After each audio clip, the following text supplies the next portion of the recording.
ಎಲ್ಲರಿಗೂ ನಮಸ್ಕಾರ. ನಾನು ನಿಮ್ಮ ಸುಮಾ ಪಾಟೀಲ್, ಶ್ರೀ ಶಕ್ತಿ ಸವಿರುಚಿಯಿಂದ. ಇದು ಶುಕ್ರವಾರ ದಿನದ ವಿಡಿಯೋ ಆಗಿತ್ತು. ಶುಕ್ರವಾರ ಬೆಳಗ್ಗೆ ಎದ್ದು ಪೂಜಾ, ಧೂಪ, ದೀಪ, ನೈವೇದ್ಯ ಈ ರೀತಿಯಾಗಿ ದೇವ್ರದ್ದು ಅಲಂಕಾರ ಆಗಿತ್ತು ನಂದೆಲ್ಲ.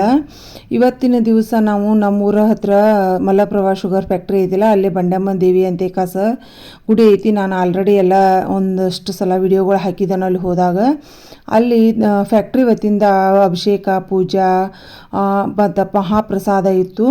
ಅದಕ್ಕೋಸ್ಕರ ನಾವು ಶುಕ್ರವಾರ ಆಗಿರೋದ್ರಿಂದ ಅಲ್ಲಿ ಹೋಗಿದ್ದು. ಅಲ್ಲಿದೊಂದು ಸಣ್ಣದಾಗಿ ವಿಡಿಯೋ.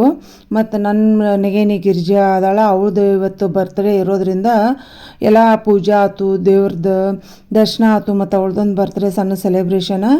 ಮತ್ತು ನಾನು ಇವತ್ತಿನ ಮೇನ್ ಮೆನು ಅಂದ್ರೆ ಜೋಳದ ನುಚ್ಚದ ರೆಸಿಪಿ ನಿಮ್ಮೊಂದಿಗೆ ಹಂಚ್ಕೊಳತನು.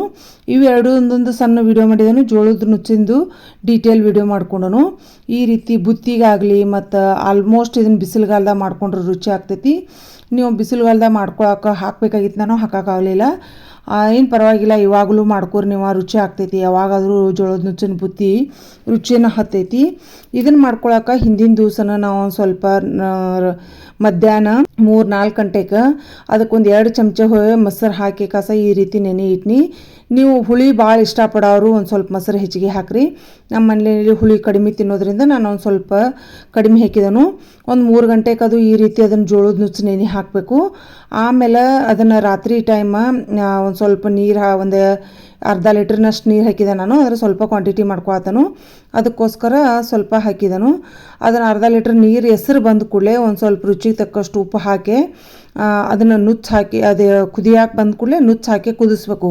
ಒಂದು 2-3 ನಿಮಿಷ ಇದನ್ನು ಕೈ ಬಿಡದ್ಲೇ ತಿರುಗಬೇಕು. ಜೋಳದ ಬಾಣ ಏನು ಮಾಡ್ತಾವಲ್ಲ, ಇದು ಜೋಳದ ನುಚ್ಚಿನ ರೆಸಿಪಿ. ಜೋಳದ ನುಚ್ಚು ನೀವು ಗಿರ್ನಿ ಒಳಗೆ ಆದ್ರೆ ಒಡಿಸ್ಕೋರಿ, ಇಲ್ಲಾಂದ್ರೆ ಅದನ್ನು ಮಿಕ್ಸಿ ಒಳಗೆ ಮಾಡ್ಕೊಂಡ್ರೂ ಬರ್ತೈತಿ. ತರಿಯಾಗಿ ಒಂದು ಸ್ವಲ್ಪ ಜೋಳಕ್ಕೆ ನೀರು ಹಚ್ಚಿ ತರಿಯಾಗಿ ಮಿಕ್ಸಿ ಜಾರ್ ಒಳಗೆ ಪಲ್ಸ್ ಮೂಡೊಳಗೆ ಮಾಡಿದ್ರಿ ಅಂದ್ರೆ ತರಿಯಾಗಿ ಬರ್ತೈತಿ. ಅದನ್ನು ನೆನೆ ಹಾಕಿ ಮತ್ತು ಹಿಂದಿನ ದಿವಸ ನಾವು ಇವತ್ತಿನ ದಿವಸ ಮಾಡೋದೈತಂದ್ರೆ, ಅದನ್ನು ಕಲಿಸ್ಕೋದೈತಂದ್ರೆ ಹಿಂದಿನ ದಿವಸ ಅದನ್ನು ಕುದಿಸಿ ರಾತ್ರಿ ಇಟ್ಕೋಬೇಕು. ಈ ರೀತಿಯಾಗಿ ಗಟ್ಟಿಯಾಗಿ ಅದು ಹಣ್ಣಗೆ ಕುದಿಬೇಕು. ನೀವು ಅಷ್ಟೊಂದು ಸ್ವಲ್ಪ ಕುದ್ದೈತಂದ್ರೆ ಡೈಜೆಷನ್ ಆಗಂಗಿಲ್ಲ, ಹೊಟ್ಟೆ ಗ್ಯಾಸ್ ಹಿಡಿದು ಆಮೇಲೆ ಲೂಸ್ ಮೋಷನ್ ಅದು ಆಗ್ತೈತಿ.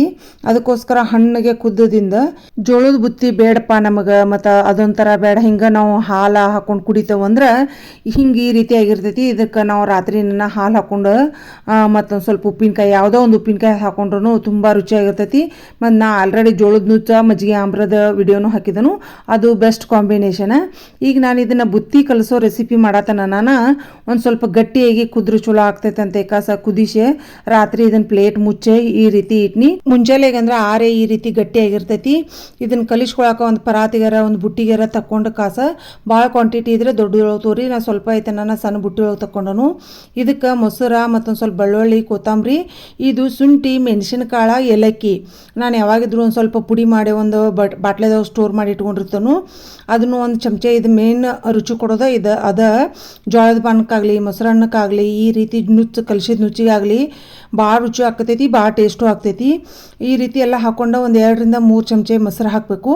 ಅಂದರೆ ಮೊದಲು ಕೈಲಿ ಕಲಿಸ್ಕೊಂಡು ಆಮೇಲೆ ಇದನ್ನೆಲ್ಲ ಪೌಡ್ರುಗಳು ಎಲ್ಲ ಬೆಳ್ಳುಳ್ಳಿ, ಕೊತ್ತಂಬರಿ ಹಾಕಿ ಒಂದು 3-4 ಚಮಚ ಗಟ್ಟಿ ಮೊಸರು ಹಾಕಬೇಕು. ಭಾಳ ತಿಳು ಮೊಸರು ಹಾಕಬಾರ್ದು.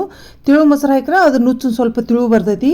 ಅದಕ್ಕೋಸ್ಕರ ಗಟ್ಟಿ ಮೊಸರು ಹಾಕಿ ಚಂದಾಗ ಈ ರೀತಿ ಕೈ ಸಹಾಯದಿಂದ ಕಲಿಸ್ರೆ ನಿಮ್ಗೆ ಬುತ್ತಿದ ನುಚ್ಚ ಮತ್ತು ಜೋಳದ ಬಾಣನು ಅಂತಾರು ಈ ರೀತಿ ರೆಡಿ ಆಯಿತು. ಇದು ರೊಟ್ಟಿಗಾಗಲಿ ಮತ್ತು ಚಪಾತಿ ಮತ್ತು ಇದನ್ನು ಬರೀ ಬುತ್ತಿ ಮತ್ತು ಒಂದು ಸ್ವಲ್ಪ ಹಣ್ಣುಗಾರ ತಿಂದ್ರಂತೂ ಭಾಳ ರುಚಿ ಆಗ್ತೈತಿ, ಟೇಸ್ಟು ಆಗಿರ್ತೈತಿ. ಈ ರೀತಿ ನೀವು ಮನೆಯಲ್ಲಿ ಮಾಡ್ಕೊರಿ, ನಿಮಗೆ ಇಷ್ಟನೂ ಆಗ್ತೈತಿ. ಮತ್ತು ಇದ್ರೊಳಗೆ ನಾನು 2 ಮಾಡಿದೆನು. ಬೆಳ್ಳುಳ್ಳಿ, ಕೊತ್ತಂಬರಿ ಹಾಕಿ ಒಂದು ಸ್ವಲ್ಪ ಸಪ್ರೇಟ್ ಮಾಡಿ ತೆಗೆದಿಟ್ಟಿದ್ದನು. ಇಷ್ಟಪಡೋರು ಬೇಕನ್ನೋರು ಒಂದು ಸಣ್ಣಗೆ ಉಳ್ಳಾಗಡ್ಡಿ ಹೆಂಚು ಹಾಕ್ಬೋದು. ನಾನು ಒಂದು ಸ್ವಲ್ಪ ನೋಡ್ರಿಲ್ಲ ಒಂದು ಸ್ವಲ್ಪ ಡಬ್ಬಿ ಒಳಗೆ ತೆಗೆದಿಟ್ಟಿದ್ದನು. ಆಮೇಲೆ ಒಂದು ಸ್ವಲ್ಪ ಬೌಲ್ ಒಳಗನ ಅದಕ್ಕೆ ಉಳ್ಳಾಗಡ್ಡಿ ಹಾಕಿ ಕಲಿಸೀನಿ. ಇದ್ರ ಜೋಡಿ ಬೆಸ್ಟ್ ಕಾಂಬಿನೇಷನ್ ಅಂದ್ರೆ ಬದ್ನಿಕಾಯಿ ಎಣ್ಗಾಯಿ, ಹಿಟ್ಟಿನ ಚಕ್ಕಳಿ, ಉದುರು ಬ್ಯಾಳಿ, ಕಾಳು ಪಲ್ಯ ಎಲ್ಲ ನಡಿತೈತಿ. ನಾನು ಇವತ್ತು ಬದ್ನಿಕಾಯಿ ಎಣ್ಗಾಯಿ ಮತ್ತು ಗವಾರಕಾಯಿ ಬ್ಯಾಳಿ ಎರಡೂ ಕುಡಿಸಿ ಪಲ್ಯ ಮಾಡೀನಿ. ಇದನ್ನು ಆಲ್ರೆಡಿ ರೆಸಿಪಿ ಹಾಕಿದನು. ಅಂದ್ರೆ ಬದ್ನಿಕಾಯಿ ಒಣ ಖಾರ ಹಾಕಿದ್ನಿ, ಇದಕ್ಕೊಂದು ಸ್ವಲ್ಪ ಹಸಿ ಖಾರ ಹಾಕಿ ಬ್ಯಾಳಿ ಗವಾರಕಾಯಿ ಎರಡೂ ಮಿಕ್ಸ್ ಮಾಡಿ ಪಲ್ಯ ಮಾಡಿದನು. ಮತ್ತು ಇದ್ರ ಜೋಡಿ ಬೆಸ್ಟ್ ಕಾಂಬಿನೇಷನ್ ರೊಟ್ಟಿ. ನಾವಂತೂ ಮನೆಯಲ್ಲಿ ದಿನ ಪ್ರತಿ ದಿವಸ ಉತ್ತರ ಕರ್ನಾಟಕದ ಮಂದಿ ರೊಟ್ಟಿ ಇಲ್ಲದ ದಿನಾನೇ ಇಲ್ಲ ಅಂತ ಆಲ್ರೆಡಿ ಎಲ್ಲ ವಿಡಿಯೋದೊಳಗೂ ಹೇಳ್ತಾನು. ಜೋಳದ ನುಚ್ಚ ಮತ್ತು ಅಷ್ಟನ್ನು ಹಾಲು ಹಾಕೊಂಡು ಉಣ್ಣೋರ್ಗು ಚಲೋ ಆಗ್ತೈತಿ. ಮತ್ತು ಇದು ಬಿಸಿಲಿಗೆ ಆಗಲಿ ಮಳೆಗಾಲದಾಗಲಿ ಯಾವಾಗಿದ್ರೂ ಚಲೋ ಹೊತ್ತೈತೆ ಅಂತ ಹೇಳಿದನು.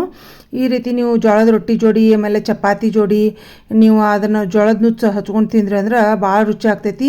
ಮದುವೆಗೆ ಹಂದ್ರ ಬುತ್ ರೊಟ್ಟಿ ಆಗಲಿ ಮತ್ತು ಪ್ರೆಗ್ನೆಂಟ್ ಇದ್ದವ್ರಿಗೆ ಬೈಕೂಟ ಊಟ ಅನ್ನೋದಾಗಲಿ ಅವ್ರಿಗೆ ಮಾಡ್ರೂ ಭಾಳ ರುಚಿಯಾಗಿರ್ತೈತಿ. ನಂದು ಈ ರೀತಿಯಾಗಿ ಇವತ್ತಿನ ಮೆನು ಊಟ ಮತ್ತು ಜೋಳದ ನುಚ್ಚು ನಿಮ್ಮೊಂದಿಗೆ ಫುಲ್ ಡೀಟೇಲ್ ವಿಡಿಯೋ ಹಂಚ್ಕೊಂಡನು. ಇದನ್ನೆಲ್ಲ ಇವತ್ತಿಂದ ಮೆನು ಆಗಿತ್ತು. ಮತ್ತು ಜೋಳದ ನುಚ್ಚು ಜೋಡಿ ಹಣ್ಣುಗಾರ ಅಂತೂ ಬೆಸ್ಟ್ ಕಾಂಬಿನೇಷನ್. ನಾನೀಗ ಮನೆಯಲ್ಲಿ ಯಾವಾಗಿದ್ರು ನಮ್ಮ ಮನೆಯಲ್ಲಿ ಹಣ್ಣುಗಾರ ನಾವು ಮಾಡಿ ಫ್ರಿಜ್ ಸ್ಟೋರ್ ಮಾಡೇ ಇರ್ತೇವೆ. ಈ ರೀತಿ ಎಲ್ಲ ನಾನು ಇವತ್ತಿಂದ ಮೆನು ಆಗಿತ್ತು.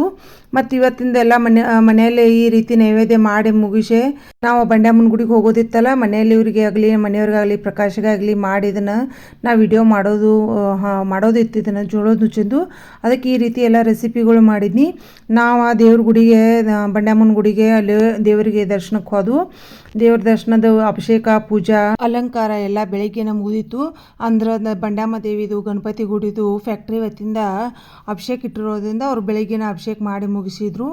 ನಾವು ಈಗ ಅಧಿಕ ಮಾಸ ಆಗಿರೋದ್ರಿಂದ ನಮ್ಮ ಯಥಾರ್ಥ ಪ್ರಕಾರ ಎಲ್ಲರೂ ಉಡಿ ತುಂಬೋಣ ಅಂತ ಮಾತಾಡ್ಕೊಂಡು ಹೋಗಿದ್ದು. ಮತ್ತು ಯಾವಾಗಿದ್ರು ನಾವು ಬಂಡ್ಯಮ್ಮ ದೇವಿಗೆ ಶ್ರಾವಣದಾಗಲಿ ಮತ್ತು ಕಾರ್ತಿಕ ಮಾಸದಾಗಲಿ ಮತ್ತು ಖಾರ ಹುಣ್ಣಿಮೆ ಇದು ಇರ್ತೈತಲ್ಲ ಅವಾಗಲಿ ನಾವು ಹೋಗಿ ದೇವ್ರಿಗೆ ಉಡಿ ತುಂಬಿ ನಮಸ್ಕಾರ ಮಾಡಿ ಪೂಜಾ ಮಾಡಿ ಬಂದಿರ್ತೇವೆ. ಈ ರೀತಿಯಾಗಿ ನಾವೆಲ್ಲರೂ ಕೂಡೆ ಹೋಗಿರ್ತೀವಿ. ಅವನನ್ನು ಎಲ್ಲರೂ ಕೂಡೆ ಆರತಿ ದೀಪ ಧೂಪ ಮಾಡಿ ಕಾಸ ಕರ್ಪೂರ ಎಲ್ಲ ಬೆಳಿಗ್ಗೆ ದೇವರಿಗೆ ಅಭಿಷೇಕದ ಪ್ರಸಾದ ತೊಗೊಂಡು ಮತ್ತು ನಾವು ಅಷ್ಟರು ಕೂಡ ಉಡಿ ತುಂಬೇ ಬಂದ್ವಿ.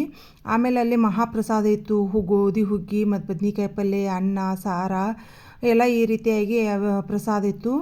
ಭಾಳ ರುಚಿಯಾಗಿರ್ತೈತಿ. ದೇವಸ್ಥಾನದ ಪ್ರಸಾದ ಅಂದ್ರೆ ಅಷ್ಟು ಮಹತ್ವ ಇರ್ತೈತಿ, ಶಕ್ತಿನೂ ಇರ್ತೈತಿ.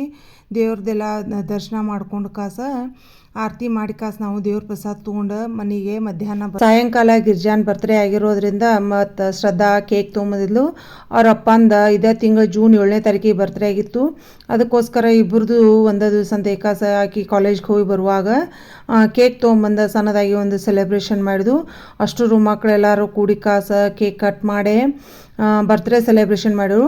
ನೀಲಾನು ಆಕಿ ಲಾಗರ್ ಅದಾಳಲ್ಲ, ನೀಲಾ ಪಾಟೀಲ್ ಅಂತ ಕಾಸ, ಅವಳು ಒಂದು ಸ್ವಲ್ಪ ವಿಡಿಯೋಗಳು ಮಾಡ್ಕೊಳತ್ತಿದ್ಲು. ಅವಳು ಲಾಗ್ ಮಾಡಿ ಹಾಕಕ್ಕೆ ನಾ ಏನು ಡೀಟೇಲ್ ಮಾಡಿ ಹಾಕಲಿಲ್ಲ. ಒಂದು ಸ್ವಲ್ಪ ಅಷ್ಟ ಸಣ್ಣದಾಗಿ ಎಲ್ಲರೂ ಕುಡಿದವನ ಒಂದು ಸಣ್ಣದಾಗಿ ವಿಡಿಯೋ ಮಾಡಿಕೊಂಡು ಈವ್ನಿಂಗ್ ಬರ್ತ್ಡೇ ಸೆಲೆಬ್ರೇಷನ್ ನಾನು ಕೇಕ ಮತ್ತು ಬಜ್ಜಿ ತೋಷಿ ಚುನ್ಮರಿ ಇಲ್ಲೇ ಇಟಗಿ ರೋಡ್ನಾಗ ಚಲೋ ಆಗ್ತಾವೆ. ಮಿರ್ಚಿ ಬಜ್ಜಿ ತೊಗೊಂಬಂದಿದ್ರು. ಎಲ್ಲರೂ ಈವ್ನಿಂಗ್ ಸ್ನ್ಯಾಕ್ಸ್ ತಿಂದ ಕಾಸ ಈ ರೀತಿ ಸೆಲೆಬ್ರೇಷನ್ ಮಾಡಿದ್ವು. ನನ್ನ ಎಲ್ಲ ಅಡುಗೆ ವಿಡಿಯೋಗಳು ಪೂಜಾ ವಿಡಿಯೋಗಳು ನಿಮಗೆಲ್ಲರಿಗೂ ಇಷ್ಟ ಆಗತ್ತಾವ ಅಂತ ತಿಳ್ಕೊಂಡು ಎಲ್ಲರೂ ಲೈಕ್ ಮಾಡತ್ತೀರಿ, ಶೇರ್ ಮಾಡತ್ತೀರಿ, ಕಮೆಂಟ್ಸ್ ಮೂಲಕ ನಿಮ್ಮ ಅನಿಸಿಕೆಗಳನ್ನು ತಿಳಿಸತ್ತೀರಿ. ಇದೇ ರೀತಿ ನಿಮ್ಮೆಲ್ಲರ ಸಪೋರ್ಟ್ ಹೀಗೆ ಇರಲಿ. ಮತ್ತು ಯಾರೆಲ್ಲ ಫಸ್ಟ್ ಟೈಮ್ ನೋಡ್ತಾರಲ್ಲ ಅವರು ಸಬ್ಸ್ಕ್ರೈಬ್ ಮಾಡೋದಂತೂ ಮರ್ಯಾಕೆ ಹೋಗಬೇಡ್ರಿ. ನನ್ನ ವಿಡಿಯೋ ಇಷ್ಟ ಆದವರೆಲ್ಲ ಲೈಕ್ ಬಟನ್ ಕೊಡೋದಂತೂ ಮರ್ಯಾಕೆ ಹೋಗಬೇಡ್ರಿ. ನಿಮ್ಮೆಲ್ಲರ ಸಪೋರ್ಟ್ ಸದಾ ಯಾವಾಗಿದ್ದರೂ ಹೀಗೆ ಇರಲಿ. ಎಲ್ಲರಿಗೂ ಮತ್ತೊಮ್ಮೆ ತುಂಬ ಧನ್ಯವಾದಗಳು. Thank you so much.